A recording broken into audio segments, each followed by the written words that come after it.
बिस्मिल्लाहिर्रहमानिर्रहीम। और ये है 660 इंजन। इसके प्लग वायर की लोकेशन आपको बताएंगे आज इस वीडियो में।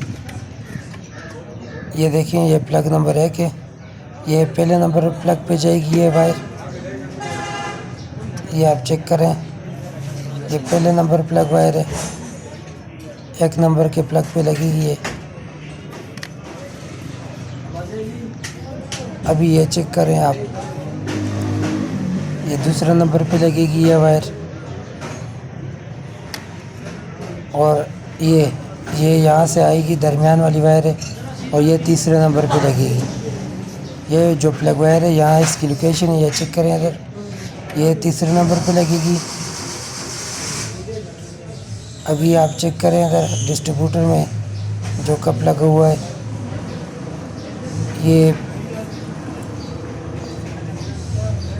ये वाली वायर जो है